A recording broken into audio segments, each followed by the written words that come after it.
Okay, so here we are with our Honda Shadow 1100, and I picked this bike up for a real good price. It only had 5,000 miles on it, and I put about 1,000 miles on it or so, but it was completely stock.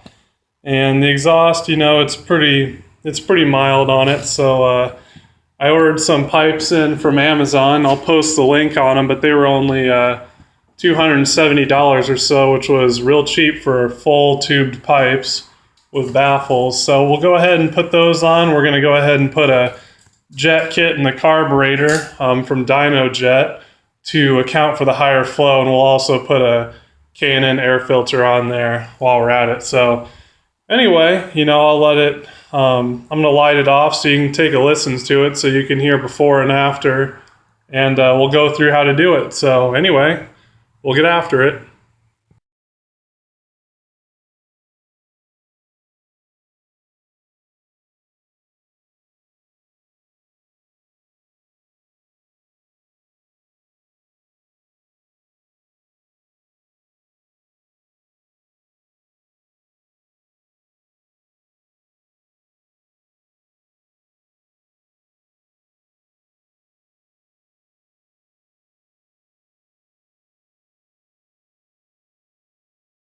Okay, so once you got your gas tank removed, getting down to the carburetors, there's a lot of junk. So, and this is kind of my first time going through it, so it's a little tricky, but not too bad. Anyway, the first thing I went ahead and did is, and this isn't full of coolant, so that's good. I went ahead and disconnected these two lines so that I got room, and we're working through getting the air cleaner ducting off. Which is pretty simple. So I just loosened it from the housing here and loosened it from the top of the carburetor. There's different angles that you can get to the tensioner screws at. Like this big one, I came in from this angle on the passenger side, and you know, same with, if you can see it here, the smaller ducting that goes into the carburetor. Now this other side's a little more tricky. What I had to do, nothing too wacko. I just went ahead and took these two screws out of the throttle linkage, and then you can pull these, disconnect these from the carburetor, pull those out of the way, and then you can get to the other screw. So I'm going to go ahead and get the ducting off, and we'll continue working through getting the carburetors out. Alright, so with removing the throttle and whatever cables there off the side, I was able to get in there and loosen that screw, and I got all the ducting pulled out. We got 4 lines here hooked onto the carburetor, 2 larger ones and 2 smaller ones, so I'm going to get those taken off, and then we ought to be able to lift the carburetor straight out. And then from there, there's 2 more lines that are connected to it, and then we'll get those off. So as you see here, we got this line, this line, this line, and this line hooked on. So we're going to get those off, and I've already loosened the carburetor from the engine there. There's screws right in here that you can't see super well, but I loosened the little slip collar that's closest to the carburetors. I don't really want to be fighting the part that attaches into the engine when we're putting the carburetor back on. So anyway, I'm going to get those 4 lines taken off and hopefully be closer to getting these yanked out of here. Okay, so here we are. We got the carbs out.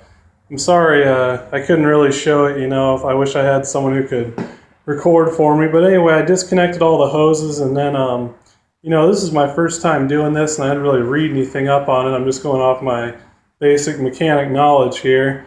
It really did not want to fit through the middle. I was afraid I was going to pinch some lines. So it only took me about 5 minutes to get this carburetor out of here. And what I did is once I got everything disconnected, I took off a few of the little beauty plates here that I thought would come into contact. And then I simply just pulled the carburetor right out the side. It was real simple, came out real easy. Like I said, it only took me 5 minutes. You know, you want to be patient. You want to make sure all the lines are out of the way when you're pulling it through. this little cable right here, you want to be careful with it, because you see here it's got this spring deal on it, so you want to make sure that you take those off, and those are real simple. You just compress the spring and then you know, slide the nipple out of that needle assembly there. So you don't want to lose those springs. But anyway, yep, I pulled it just right off the side. But anyway, there you go. And here's our carburetor here. You want to be careful again with pulling your lines off, because there's a lot of plastic crappy pieces on this carburetor. So anyway, we're going to get rolling. We're going to put the DynoJet kit in, and then we're going to reassemble it. So anyway, there you have it. All right, so we got our carburetor here, and part of the DynoJet kit is to reset your idle mixture screws, and it's pretty hard to do because these bikes are set up for emissions, and so they have this screw capped off. As you can see here, I drilled out the cap, and you can now get to the screw. Now, how I did this is I used a sheet metal screw, and I drilled a small hole that the sheet metal screw was able to thread into, and then I grabbed onto it with a pair of pliers and was able to yank it out. And as you can see here, here's where one of them is located. I haven't done that one yet.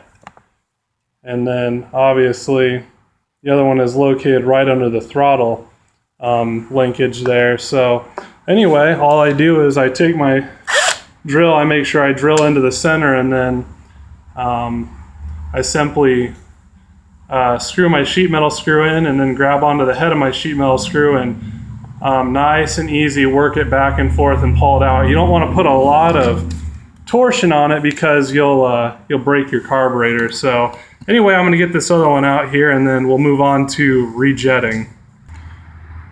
So here we are with the carburetor, and after you get the idle mixed screw caps drilled out and pulled out with your pliers and your sheet metal screw, what you're going to go ahead and do is turn the screw all the way in until it seats. And you don't want to turn it really hard. It's just like any other carburetor. You know, you'll break the threads or break that screw. It's just not what you want to do. So once you get it turned down until it's seated, till it stops turning, then you want to turn that screw 2.5 turns out from that point. You want to do that on either side. So once you've completed that, and again, those are just the caps that we drilled out previously. You can see the mixed screw in there now. Now what we're going to go ahead and do is, I've already done this side of the carburetor. We're going to go ahead and take our diaphragm cap off here, and we're going to change our needle out to the DynoJet needle. And this is the stock needle versus the DynoJet needle, and it has quite a bit of adjustment, but DynoJet says to set it to the 3rd notch, so that's what we're going to do. Quite a different profile between it and the stock needle. So anyway, we're going to pull this cap off, and there'll be a big long spring that comes out, and that's fine. And then I'll show you how to take the cap off at the bottom, and then the needle will just come right out. The whole diaphragm body will come right out, and it'll be real nice and simple here. So here we go. All right, so here we have our carburetor, and just as I said, this cap comes off, and then this big long spring will come out, and then there's a little retainer down there, and this slide, by the way, will come straight out. But what you're going to want to do is, it's designed to stick. As you can see here, it sticks on your screwdriver, and we'll get to that in a moment. So don't be alarmed if it gets stuck on your screwdriver. You're not breaking it. It is a plastic screw, so you want to make sure you're deep and seated, and you're just going to rotate that out of its notch here, and then so the needle can come out. So I'm going to go ahead and do that, and we'll keep on moving. All right, so as you can see, I got this piece out, and you can kind of see down in there how it has some ridges, and it's got it locks into these flat parts here. So you just want to turn it to the part where it's free, and then it's spring loaded, so it'll pop right out. and then you can pull your needle right out. So I'm going to go ahead and take my DynoJet needle in that package there and put our retainer clip on it onto the third position from the top, and then we'll get it slammed in here and we'll keep right on rolling. Okay, so now we have our slide all assembled here, and how I mentioned that your screwdriver kind of sticks in that plastic piece. Now that's important because when you go to put this back together, it's really difficult to get that little spring back on top of the slide. So you know, you want to make sure that your screwdriver sticks onto it, and you can kind of guide it in there with your screwdriver, and then make a turn to the right with your screwdriver once it's pushed all the way down to the floor of the body here, and then it'll turn into those notches and lock in. On this retaining clip, first of all, the reason I'm doing this on the pavement is because there's a lot of little pieces, and if I drop them, first of all, I'm this close to the ground, so they're not going to roll really far away. And second, you know, it's all the same light colors, so I can find stuff really easy. And those clips are really easy to lose, and you don't want to do that. And when you put those on, you want to make sure that they're all the way pushed on and seated, and they'll make a snapping noise. So anyway, I'm going to slide this back in here, and keep in mind, see this little lip on this diaphragm, it goes right in this little orifice here, and the same for the cover, it has a little notch, so that needs to all be aligned with that orifice if you want it to be installed properly. So anyway, I'm going to get this assembled, and then we'll move on to installing our jets. Alright, so now what you're going to do is flip your carburetor over here, and this is your float bowl housing. You're going to go ahead and remove these 4 screws and pull this cover off. Now if it's stuck, you don't want to go to prying on it because you're going to mess up the mating surface, so just kind of tap the body around. It has a rubber O-ring that goes around to seal, which is really nice because that makes it reusable. So anyway, I'm going to get these removed and pull this cover off. Okay, so once you got your cover here, you're looking at 3 orifices. Now where the main jet actually is right on it's kind of like a double mounted deal where this jet screws into another part that screws into the carburetor. So this is the one you want to change. Now what you're going to go ahead and do is, I just used a crescent wrench. I put a crescent wrench on this lower part, and you want to use a screwdriver that fits the profile of this jet notch really closely so you don't gall it all up. And then you want to turn that to the right while holding your crescent wrench steady, and then remove this. And then you also want to check the tightness of this piece when you get that jet out. Don't, you know, obviously don't go wrenching on. You know, if it's tight, it's tight. This is just real cheap material, and you don't want to damage it. But you don't want, when you're done, for all this to be loose in the carb body, because it'll vibrate and fall out, and that's just not a good situation. So anyway, I'm going to go ahead and use the 180 jet, and I'm using this because well, I got the K&N air filter on there, and then I'm going with the drag pipes, and they do have baffles, and DynoJet says to use the 175 for the baffled full exhaust system, but there's a good chance I'll probably be pulling the baffles out.